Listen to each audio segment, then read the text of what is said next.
का ग एवढे कांदे कशाला कापत आहे? अरे आई ग्रेव्हीची भाजी करते. आमच्या वेळेस नव्हते बाई असं. आम्ही एक कांद्याच्या मध्ये 2 भाज्या करायचो. तुमचा जमाना वेगळा होता. अगं पण ह्या ग्रेव्हीच्या भाज्या डॉक्टरचं सांगतात शरीराला चांगल्या नाहीये. अरे आई त्यातलेच काही डॉक्टर कांदा आणि लसूण शरीराला चांगला हेही सांगतात ना.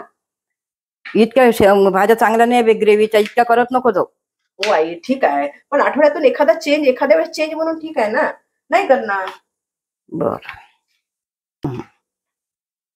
का ग तू तर डायटिंग वर आहे, मग हे ग्रेव्हीची भाजी तुला कशी का चालणार? अरे आई त्या डायटिंग मध्ये सुद्धा एखादा चिट डे असू शकतो. आजचा चिट डे. बाई कसं काय तुमचं डायटिंग आणि वेटिंग? आम्ही तर आता पहिलं नुसतं भाजी भाकर खायचो तर बारीक राहायचो. तुमचा जमाना वेगळा होता आई, आताचा जमाना वेगळा आहे. हा बेटा बोल, आज कॉलेजला नाही गेला पिल्लू? नाही रे बाबा, जायला पाहिजे ना.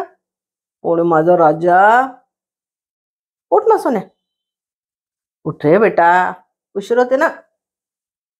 जेवण करून घ्यायचं बाबू. हो बाय बेटा, बाय मा सोन्या पिल्लू. काय ग कोणाशी बोलत होती का? अरे मी माझ्या मुलाशी बोलत होती. तुझा मुलगा आहे आणि माझा नातू नाही आहे का तो? अरे सॉरी आई, तुमच्या नातूशी बोलत होती. सॉरी हा, माझं हे काय लागलं पिल्लू सोन्या उठ? आमच्या वेळेस नव्हतं बी असं. आम्ही एक लाथ मारली की उठला पोरगा, ते असं नव्हतं दादा इतका. अरे आई तुमचा जमाना वेगळा होता. आजकालच्या मुलांसोबत असं प्रेमानं वागावं लागते, नाही तर तुम्हाला माहित नाही का असे काही पावलं उचलतात म्हणून. आमच्या वेळेस नव्हते बाई असे पावलं बिवलं उचलत. आणि हे काय इतकं हे करून घेतलंय, लाडून लाडून ठेवलेलं आहे सगळं.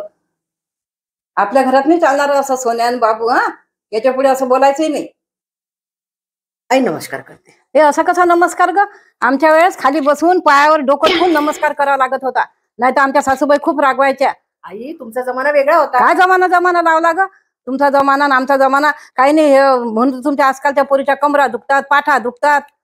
बरं आई, मी पुढच्या वेळेस ना डोकं ठेवून नमस्कार. हा पुढच्या वेळेस तसा नमस्कार करायचा असला बसून आणि पायावर डोकं ठेवून तर करायचा, नाही तर नमस्कार नाही करायचा. हा सांगून ठेवते तुला. आई हे माझं मंगळसूत्र बघा बरं, कसं आहे, छान आहे ना. अगं बाई हे कसं काय रंगीबेरंगी मंगळसूत्र? आमच्या वेळेस नाही बाई, फक्त काळ्या मण्यांचा सर आणि 2 डोरले असंच असायचं. हे म्हणून तर तुम्हाला आजकालच्या मुलींना थायरॉइड होते, असं रंगीबेरंगी घालतात. अरे आई आधीचा जमाना तुमचा वेगळा होता, आता फॅशनचा जमाना, असं वेगवेगळं घालावं लागते वेगवेगळ्या साड्यांवर. नाही ते काही नाही, आपल्या घरात चालणार नाही. उद्यापासून ते काळ्या मण्यांचा सर आणि 2 डोरले अशी पोत घालायची, नाही तर चालणार नाही बरं आपल्या घरात तसं. ठीक आहे, उद्यापासून घालेल ना. हा उद्यापासून घाल नक्की. हिला तर किती काही सांगितलं तर हिच्या डोक्यात उजेडच पडत नाही.